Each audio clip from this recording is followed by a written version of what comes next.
नमस्कार दोस्तों, welcome to government exam info. तो स्वागत है आप सभी का आज के वीडियो में। तो आज हम बात करने वाले हैं उत्तराखंड एलटी के जो प्रीवियस ईयर के पेपर है उसमें किस तरह के क्वेश्चन पूछे गए थे। बेसिकली टीचिंग एप्टीट्यूड के किस तरह के क्वेश्चन पूछे गए थे वो हम डिस्कस करेंगे, साथ ही साथ एनालाइज करेंगे कि आखिर किस तरह के क्वेश्चन बने थे और ऐसे कौन कौन से टॉपिक है जिससे बहुत से क्वेश्चन बने हैं और कौन से टॉपिक इंपॉर्टेंट है जो हमें पहले करनी चाहिए। ठीक है, तो वैसे तो आपने अपना सिलेबस देखा ही है कि ऑलमोस्ट सारी चीज़ें उसमें मेंशन की गई है टीचिंग एप्टीट्यूड में। फ़िलॉसफी ऑफ एजुकेशन से लेकर आईसीटी एंड आपके नेशनल एजुकेशन पॉलिसी से लेकर जितने भी आपके टॉपिक हैं वो सारी चीज़ें आ चुकी हैं इसमें। ठीक है, राइट टू एजुकेशन हो गया। तो कुल मिला के ये है कि काफ़ी वास्ट सिलेबस है आपका। बट इम्पॉर्टेंट ये है कि चूँकि जुलाई में आपके एग्ज़ाम होने हैं, ठीक है, संभावित डेट है लेकिन एग्ज़ाम आपके जुलाई में होंगे। ठीक है, आपको बता दिया गया है। तो इसका मतलब ये है कि आपके पास 3 मंथ्स का टाइम है ऑलमोस्ट। तो ये टाइम काफ़ी कम है अगर कंपेयर करें सब चीज़ों को। ठीक है, सिलेबस के अकॉर्डिंग देखा जाए तो इम्पॉर्टेंट ये है कि आपको प्रीवियस ईयर का पेपर एनालाइज करके उसके अकॉर्डिंग आपको प्रिपरेशन चेंज करनी चाहिए अगर आप ऑलरेडी कर रहे हैं, या फिर आपको उसके अकॉर्डिंग मॉडिफाई करना चाहिए अपने आप को। ठीक है, तो ये चीज़ है। और बेसिकली सबसे बेस्ट यही होता है कि जब भी आप किसी एग्ज़ाम के प्रिपरेशन के लिए प्रिपरेशन शुरू करने वाले हों तो आप ये चीज़ करें कि जो प्रीवियस ईयर पेपर होते हैं उसको एक बार अच्छे से खुद से भी एनालाइज कर लें। ठीक है, ताकि आपको एक ब्रीफ आइडिया रहे कि आखिर प्रीवियस ईयर पेपर में किस तरह के क्वेश्चन बने थे। तो इसका बेनिफिट यही है कि आपके माइंड में वो सारे टॉपिक रहते हैं जो इम्पॉर्टेंट है। ठीक है, तो आप ये नहीं होता है इसमें कि आप कोई भी टॉपिक उठा के पढ़ना शुरू कर दें रैंडम। तो इसी वजह से ये इतना जो एनालिसिस है वो इम्पॉर्टेंट होता है। किसी भी एग्ज़ाम के प्रिपरेशन से पहले कुछ स्ट्रेटजीज़ होती हैं, कुछ तरीके होते हैं जो हमें हेल्प करते हैं टू अचीव द टारगेट। ठीक है, तो इतने बड़े सिलेबस को अगर आप शुरू से तैयार करने जाएंगे रैंडम कोई भी टॉपिक उठा के, तो it's not a good idea. आपको ये एनालाइज करना है कि क्या चीज़ें रिपीटिटिव होती है, यानी कि बार बार पूछी जाती हैं, और क्या चीज़ें ऐसी हैं जो हम बात के लिए छोड़ भी दें तो अगर वो छूट भी जाता है तो उतना मैटर नहीं करेगा और उसको हम बाद में कवर कर पाएंगे। ठीक है, ऐसा ना हो कि जो इंपॉर्टेंट चीज़ है वो बात के लिए छूट जाए। तो ये चीज़ इंपॉर्टेंट है, इसीलिए आज हम ये पेपर डिस्कस करेंगे। इसमें आपको भी एनालाइज करना है कि क्या चीज़ें पूछी जा रही हैं। तो चलिए शुरू करते हैं आज का वीडियो। और जो लोग नए जुड़े हैं इस चैनल से, प्लीज़ चैनल को सब्सक्राइब जरूर कर लें। आने वाले टाइम में आपको और भी वीडियोस मिलते रहेंगे, तो प्लीज़ चैनल को सब्सक्राइब करें, लाइक कर दें वीडियो को, और शेयर करना है तो आप कर सकते हैं औरों के साथ भी। तो चलिए शुरू करते हैं और देखते हैं आज के क्वेश्चंस। तो देखते हैं आज का पहला क्वेश्चन और देखते हैं कि किस तरह के क्वेश्चन यहाँ पर पूछे गए थे प्रीवियस ईयर। देखिए, first question is known to unknown is what, यानी कि ज्ञात से अज्ञात की ओर क्या है ये। तो हमने पढ़ा था टीचिंग मैगजीन्स, और उसमें से एक जो मैगजीन था हमारा वो था नोन टू अननोन। तो राइट आंसर क्या होगा इसका? So the correct answer is teaching magazine, यानी कि ये शिक्षण सूत्र होता है। नोन टू अननोन मतलब बच्चा जो पहले से जानता है, उसकी जो प्रीवियस नॉलेज है उससे स्टार्ट करते हुए अननोन तक जाना जो बच्चा नहीं जानता है। ठीक है, तो known to unknown is a teaching magazine, शिक्षण सूत्र है ये। तो टीचिंग मैगजीन से क्वेश्चन बने हैं। ठीक है, इम्पॉर्टेंट है। इसके बाद है teaching strategies what is for what, यानी कि शिक्षण व्यूह रचना ये क्या है, ये क्यों करा जाता है। ठीक है, तो ऑप्शंस देखिए यहाँ पर और इसका आंसर आप गेस कर सकते हैं। जो शिक्षण व्यूह रचना है वो क्यों होता है? क्यों होगा? क्योंकि उद्देश्यों की प्राप्त करने की एक योजना है। ठीक है, तो उद्देश्यों को प्राप्त करने के लिए जो टीचिंग स्ट्रेटजी है वो बनाई जाती है। Question number second. Question number third है personality traits of mesomorphic individuals are, यानी कि जो आयताकार शारीरिक रचना वाले व्यक्ति में पाए जाने वाले व्यक्तित्व गुण कौन से होते हैं। ठीक है, जो पर्सनालिटी ट्रेट्स आपने पढ़े होंगे तो उसी से रिलेटेड एक क्वेश्चन भी बना हुआ है। ठीक है, तो पर्सनालिटी से भी क्वेश्चन बना हुआ है। तो इसमें आप बताइए कि इसका राइट आंसर क्या होगा, और ये आपके सिलेबस में भी है। तो क्या होगा इसका right answer? So the right answer is option number C, जोशीले और क्रोधी होते हैं। कैसे होते हैं? Energetic and angry.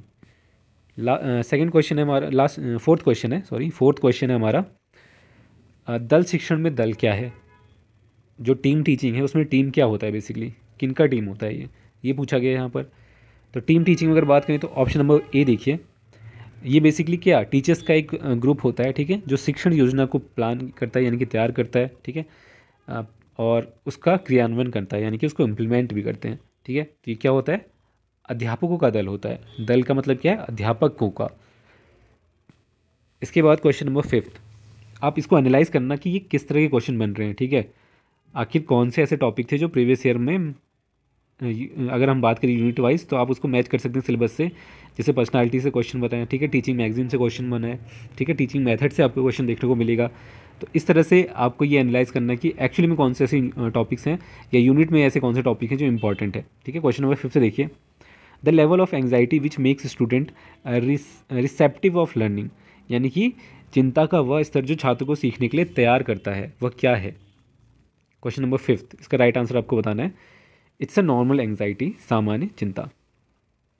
Question number 6 देखिए, क्वेश्चन नंबर 6 में पूछा गया है कि it is whole hearted purposeful activity organized in social environment, this statement indicates towards which teaching method. Again teaching method का क्वेश्चन है, और टीचिंग एप्टीट्यूड में टीचिंग मेथड्स हो गया, ठीक है, ये काफ़ी इंपॉर्टेंट होता है। तो ये किस विधि की ओर संकेत कर रहा है, कौन से टीचिंग मेथड की ओर संकेत कर रहा है। यह सामाजिक वातावरण में आयोजित किया जाने वाला एक निश्चित उद्देश्यपूर्ण क्रियाकलाप है। क्वेश्चन नंबर 6 का राइट आंसर है प्रोजेक्ट विधि। ठीक है, प्रोजेक्ट विधि में ये चीज़ किया जाता है, तो option D is correct answer. So देखिए नेक्स्ट क्वेश्चन है हमारा, क्वेश्चन नंबर 7 है, right to education act 2009 has a provision for what. तो जो राइट टू एजुकेशन एक्ट था 2009 का, इसमें इन चारों में से किसके लिए प्रोविज़न था। ठीक है, ये आपको बताना है। तो ये एक इंपॉर्टेंट टॉपिक है, राइट टू एजुकेशन से बहुत बार क्वेश्चन देखने को मिलते हैं, किसी भी एग्जाम की अगर हम बात करें तो उसमें देखने को मिलते हैं। तो ये एक इम्पॉर्टेंट टॉपिक है आपका। और इसके अलावा जो हमारा नेशनल एजुकेशन पॉलिसी है उससे रिलेटेड क्वेश्चन भी देखने को मिलेंगे आपको। ठीक है, जो पुरानी थी और जो नई है उन सब से रिलेटेड क्वेश्चन आपको देखने को मिलेंगे। तो ये भी एक इम्पॉर्टेंट टॉपिक बन जाते हैं। क्वेश्चन नंबर 7 का राइट आंसर क्या है आपको बताना है। देखिए ये सभी प्रावधान थे इसमें, जैसे कि निःशुल्क एवं अनिवार्य शिक्षा का अधिकार, ये हमने पढ़ा है। इसके अलावा बालकों को शारीरिक एवं मानसिक दंड का निषेध, जाहिर सी बात है स्कूल्स को ये डायरेक्शन मिले थे इस एक्ट में कि जो भी physical punishment and mental punishment है वो नहीं दिया जाएगा बच्चों को किसी भी तरह से। ऑप्शन नंबर 3 है, बाल अधिकारों की संरक्षण की व्यवस्था, यानी कि arrangement for protection of child rights. तो ये सारी चीज़ें इसमें मेंशन की गई थी, इसका मतलब है उपयुक्त सभी। नेक्स्ट क्वेश्चन देखिए, छात्रों को परियोजना कार्य देते समय एक शिक्षक को हमेशा ध्यान में रखना चाहिए कि इसका डैश क्या, मतलब क्या होगा इसका मतलब। परियोजना कार्य देते समय किन चीज़ों का ध्यान में रखना चाहिए, इन चारों में से आपको बताना है। तो right answer will be again option number D, educational purpose होना चाहिए इसका, जो भी हमारा परियोजना कार्य प्रोजेक्ट वर्क होगा उसका। ठीक है, रियल लाइफ सिचुएशन से रिलेटेड होना चाहिए, तभी वो जो प्रोजेक्ट वर्क है काफ़ी इफेक्टिव हो पाएगा। लर्निंग बाय एक्टिविटी होना चाहिए, ये भी इम्पॉर्टेंट है, लर्निंग बाय एक्टिविटी। तो ये तीनों चीज़ें इसमें होनी चाहिए। तो इन चीज़ों का अगर ध्यान रखा जाए तो परियोजना कार्य प्रोजेक्ट वर्क इफेक्टिव होता है। तो इसलिए ऑप्शन डी हमारा सही आंसर होगा, यानी कि उपयुक्त सभी। इसके बाद क्वेश्चन नंबर 9 है, while doing group teaching out of the following which method you will apply to solve individualized problem of each students। यानी कि सामूहिक शिक्षण को करते समय विद्यार्थियों की व्यक्तिगत समस्याओं को, यानी कि इंडिविजुअल प्रॉब्लम्स जो है उसके समाधान के लिए निम्नलिखित में से आप कौन सी विधि का प्रयोग करेंगे। ठीक है, सामूहिक शिक्षण की बात की गई है, अब इसका आंसर आप बता सकते हैं। करेक्ट आंसर होगा अनुवर्ग, ट्यूटोरियल्स का। ठीक है, इसके बाद अगला क्वेश्चन देखिए, क्वेश्चन नंबर 10, संप्रेषण क्रिया में शिक्षक का व्यवहार शाब्दिक से अशाब्दिक तक हो सकता है। क्या होगा, ये सही है या गलत है, आंशिक रूप से सही है, उपयुक्त में से कोई नहीं। संप्रेषण क्रिया में शिक्षक का व्यवहार शाब्दिक से अशाब्दिक हो सकता है, इट इज़ ट्रू। ठीक है, it is true, option A is correct answer. आप नोट करना किस तरह के क्वेश्चन पूछे गए हैं। ठीक है, कम्युनिकेशन से ये क्वेश्चन है, बेसिकली 10th क्वेश्चन जो है कम्युनिकेशन प्रोसेस से पूछा गया है। ठीक है, या फिर क्लासरूम। नेक्स्ट क्वेश्चन देखिए, नेक्स्ट क्वेश्चन में पूछा गया है कि question number 11, why micro teaching is important for classroom communication. कक्ष संप्रेषण हेतु सूक्ष्म शिक्षण क्यों आवश्यक है। ठीक है, रिलेट करके बना दिया गया है माइक्रो टीचिंग के साथ। तो क्यों आवश्यक है classroom communication for micro teaching.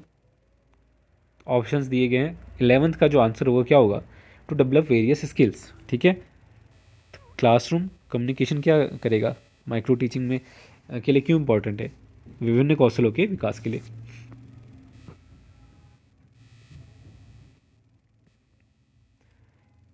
Question number 12 देखिए, as a teacher if you want to correct the bad habit of a student which theory of learning you will keep in mind while planning the action. अध्यापक होने के नाते यदि आप किसी विद्यार्थी की बुरी आदत को सुधारना चाहते हैं तो क्रियात्मक योजना बनाते समय आप अधिगम के किस सिद्धांत को ध्यान में रखेंगे? ठीक है, insight theory, trial and error theory, classical conditioning theory या फिर फील्ड थ्योरी। ठीक है, तो ये लर्निंग थ्योरीज थी जो वेरियस साइकोलॉजिस्ट द्वारा दी गई थी।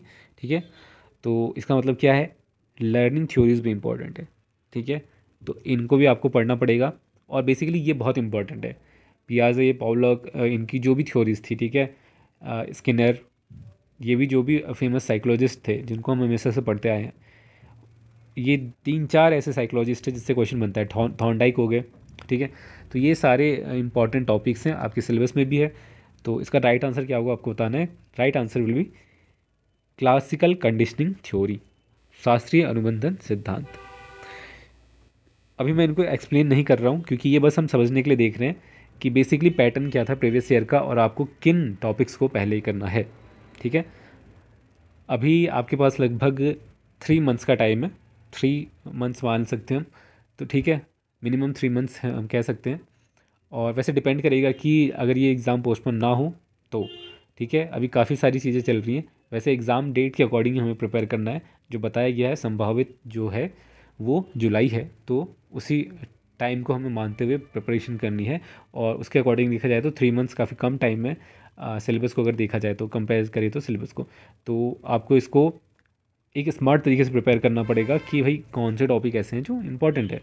ठीक है, क्वेश्चन नंबर 13 देखिए, अगेन पर्सनालिटी का क्वेश्चन है। Personality of an individual is which aspect of his behaviour. Personality यानी कि व्यक्तित्व किसी व्यक्ति के व्यवहार का कौन सा पक्ष है? संज्ञानात्मक होगा, कॉग्निशन से रिलेटेड होगा, नॉन कॉग्निटिव होगा, इंटेलेक्चुअल होगा या फिर एक्सटर्नल होगा। तो क्वेश्चन नंबर 13 का राइट आंसर क्या होगा? व्यक्तित्व गैर संज्ञानात्मक। ठीक है, personality of an individual is which aspect of his behaviour, non cognitive aspect.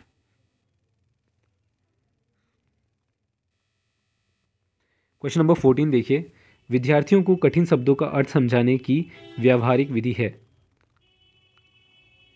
Right answer इसका क्या होगा? उन शब्दों का वाक्यों में प्रयोग करके पढ़ाना। ठीक है, जो भी हार्ड वर्ड है अगर उसका वाक्य में यूज़ किया जाता है, उसके बाद एक्सप्लेन किया जाता है इसका पूरा प्रॉपर मीनिंग, तो वो ईजी होगा विद्यार्थियों के लिए। क्वेश्चन नंबर 15 है, एक बालक काले कुत्ते, काली बिल्ली एवं काले कोट को देखकर डरने लग गया, इस प्रकार के अनुबंधन में निहित है। A child is scared when he see black dog, black cat and black coat, the conditioning is involve in what? The right answer is, question number 15 का जो राइट आंसर होगा क्या होगा? Generalization of stimulus. ठीक है, तो 15 का 20 सही होगा। क्वेश्चन नंबर 16 देखिए, आनुवंशिक गुणों का वास्तविक संवाहक क्या है? क्रोमोसोम्स, न्यूक्लियस या फिर जीन्स? तो जीन्स होता है। ठीक है, genes is the real carrier of hereditary trades. ठीक है, इसके बाद नेक्स्ट क्वेश्चन देखिए, क्वेश्चन नंबर 17। क्वेश्चन नंबर 17 में पूछा गया है कि one of the following is not the method of educational measurement. कौन सा है? निम्नलिखित में से एक सेक्शन मापन की विधि नहीं है। साक्षात्कार, मानक संदर्भित परीक्षण, क्वेश्चनायर या फिर ऑब्जर्वेशन?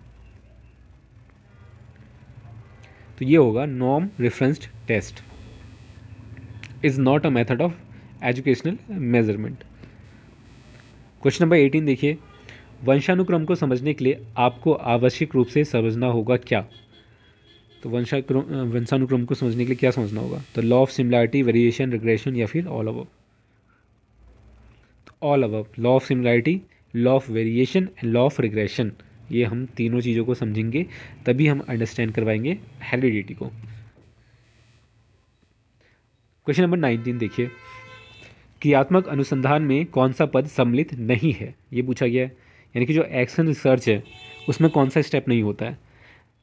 देखिए, सेलेक्टिंग ऑफ प्रॉब्लम ये तो होता है ना, generalization of result, formulation of hypothesis भी होता है, preparing a plan to overcome the problem, ये भी सही है। परमाणु का परिणामों का सामान्यीकरण ये नहीं इन्वॉल्व होता है, ठीक है, स्टेप में, तो नॉट इंक्लूडेड पूछा गया। क्वेश्चन नंबर 20 देखिए, from the following which one is not the element of guidance and counselling.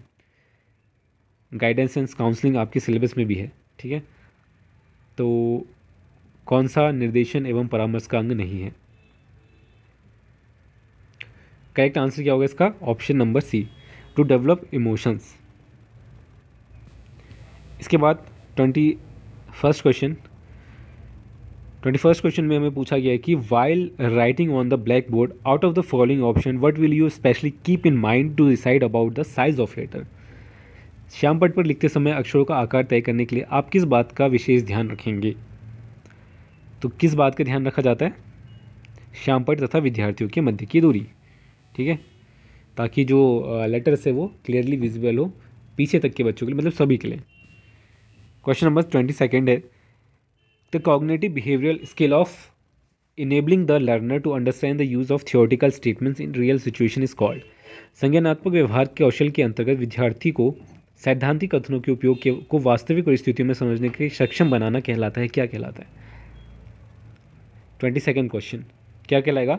Application, ठीक है, ये हो जाएगा आपका आंसर ऑप्शन बी, अनुप्रयोग, ठीक।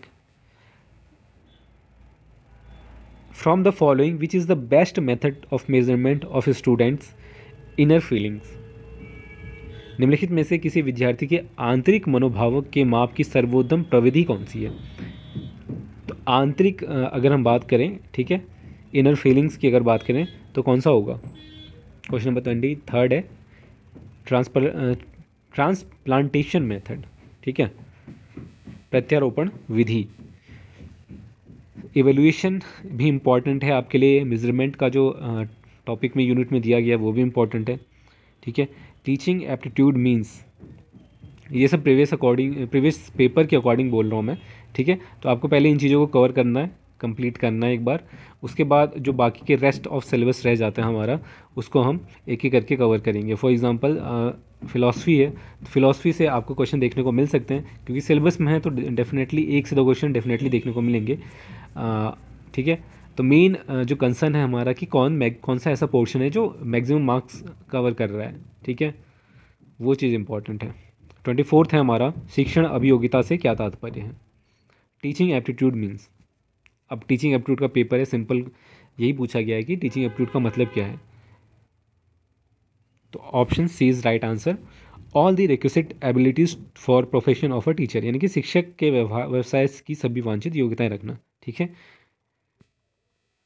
तो बहुत ज़्यादा डिफ़िकल्ट क्वेश्चन नहीं आए हुए हैं, और मतलब इस बेसिकली ये कह सकते हैं कि अगर आप एक अच्छे लेवल की प्रिपरेशन कर लेते हैं टीचिंग एप्टीट्यूड की, तो कट ऑफ क्लियर करने में बहुत ही ज़्यादा हेल्पफुल है ये, ठीक है, टीचिंग एप्टीट्यूड खास तौर से। तो इसको हल्के में ना लें, अपने कॉन्सेप्ट को क्लियर करें, और बेसिकली आपको करना तो खुद से ही है, ठीक है, मेन जो आपकी पढ़ाई है वो आपको खुद से कितनी मेहनत करते हैं उसी पर डिपेंड करता है, लेकिन आपको ये कॉन्सेप्ट पता होना चाहिए कि भैया कौन सी चीज़ें हम पहले करें, ठीक है, मतलब किस चीज़ को पहले इंपॉर्टेंस देनी है। ऐसा नहीं है कि आप कोई भी यूनिट का टॉपिक उठा लें जो कभी पूछा ही नहीं गया है और उस पर अपना टाइम वेस्ट करें।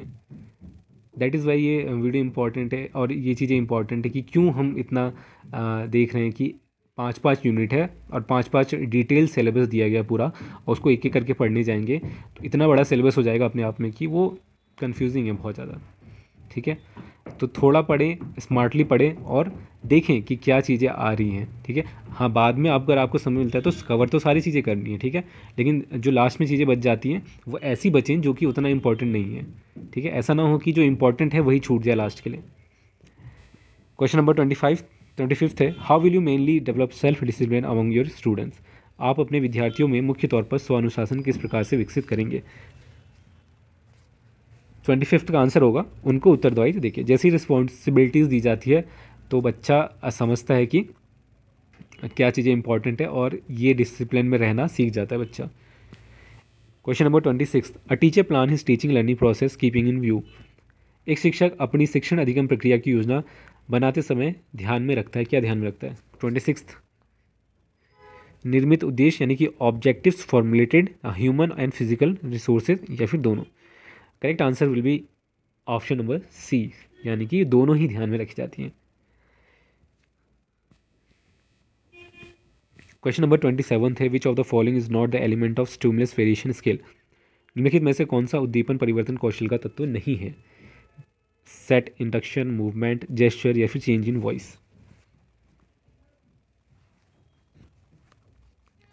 सो करेक्ट आंसर क्या होगा इसका?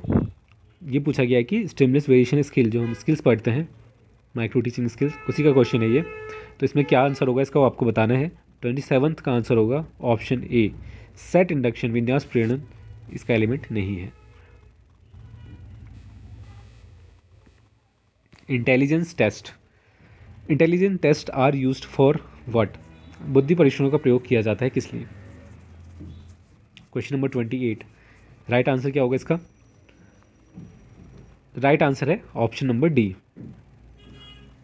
यानी कि विद्यालयों में छात्रों का समूह विभाजन करने में निर्देशन के प्रयोजन हेतु सिलेक्शन पर्पज़ के लिए भी हम इसका कर सकते हैं। ठीक है, किसी को सेलेक्ट करना है तो इंटेलिजेंस टेस्ट का यूज़ कर सकते हैं। तो ऑप्शन डी, यानी कि सभी चीज़ों में कर सकते हैं। Question number 29, what is not essential for measurement of learning. 29 का आंसर क्या होगा? अधिगम मापन के लिए क्या आवश्यक नहीं है? 29 का आंसर होगा शिक्षण की युक्तियों का पता लगाना, ये to know tactics of teaching, क्योंकि मेजरमेंट पता करना हमें बच्चा कितना सीखा है, क्या लर्निंग हुई है। तो इसमें टीचिंग टैक्टिक्स क्या थी, डजेंट मैटर। ठीक है, 30th क्वेश्चन है आज के लिए, ये लास्ट, मतलब 30 क्वेश्चन ही आते हैं वैसे भी। 30th क्वेश्चन है, the curve indicating completion in the curve indicating complete information about learning is called what? अधिगम के बारे में पूरी जानकारी इंगित करने वाले वक्र को क्या कहते हैं? तो राइट आंसर क्या होगा? राइट आंसर है एश शेप्ड कर्व। ठीक है, तो ये हो गया इसका राइट आंसर। तो कुल मिला के ये 30 क्वेश्चन थे जो प्रीवियस ईयर पूछे गए थे, और बेसिकली क्या लेवल था क्वेश्चन का, इससे आपको एक आइडिया मिल गया हो। तो लेवल की अगर बात करें तो बहुत ज़्यादा टफ क्वेश्चन पेपर नहीं था टीचिंग एप्टीट्यूड का। ठीक है, टीचिंग एप्टीट्यूड क्वेश्चन बहुत ज़्यादा हाई लेवल के नहीं थे। तो अगर आप बेसिक चीज़ों को अच्छे से पढ़ लेते हैं, जैसे लर्निंग थ्योरीज है, ठीक है, डिफरेंट जो साइकोलॉजिस्ट हैं, पावलोव, स्किनर, इन लोगों की जो भी थ्योरीज दी गई थी, जो भी बातें की गई थी इनके द्वारा, ठीक है, वो चीज़ें इंपॉर्टेंट है। ठीक, और पर्सनालिटी ट्रेट्स इंपॉर्टेंट है आपके लिए। ठीक, और लर्निंग अधिगम से रिलेटेड जो टॉपिक्स हैं वो इंपॉर्टेंट है। ठीक है, तो बेसिकली कुछ जो बेसिक चीज़ें हमेशा से हम पढ़ते हुए आए हैं वही चीज़ें रिपीट होती है इन एग्ज़ाम्स में। ठीक है, हालांकि सिलेबस में सारी चीज़ें दी गई हैं, आईसीटी वगैरह, एजुकेशनल टेक्नोलॉजी है, ठीक, एनईपी और ये हमारा एनसीईआरटी, सीएबी, और ये सारी चीज़ें वहाँ पर दी गई हैं। तो सीक्वेंस आपको याद रखना है कि पहले जो चाइल्ड डेवलपमेंट एंड पेडागोजी है, अगर इस पर आपकी कमांड है तो बाकी चीज़ें आप धीरे धीरे कंप्लीट कर लेंगे। ठीक है, तो कॉन्सेप्ट क्लियर होना काफ़ी ज़रूरी है। खुद से आप जो भी बुक फॉलो करते हैं, ठीक है, उसी को फॉलो करें और कॉन्सेप्ट अपना क्लियर रखें। अगर कोई डाउट है तो नीचे कमेंट करके आप पूछ सकते हैं। बाकी आने वाले समय में हम और भी टॉपिक्स लेकर आएंगे, और भी क्वेश्चंस लेकर आएंगे। फिलहाल आज का ये वीडियो केवल अंडरस्टैंडिंग के लिए था कि किस तरह के क्वेश्चन आपसे पूछे जाते हैं। ठीक है, कोई भी डाउट हो तो नीचे कमेंट करके आप पूछ सकते हैं। तो आज के लिए इतना ही। जो लोग भी नए जुड़े थे सब्सक्राइब जरूर कर लें, और जो ऑलरेडी कनेक्टेड हैं प्लीज़ वीडियो को लाइक करते जाएं और वीडियो को शेयर भी कर दें। तो आज के लिए इतना ही, तब तक के लिए धन्यवाद। मिलते हैं आपसे अगले वीडियो में।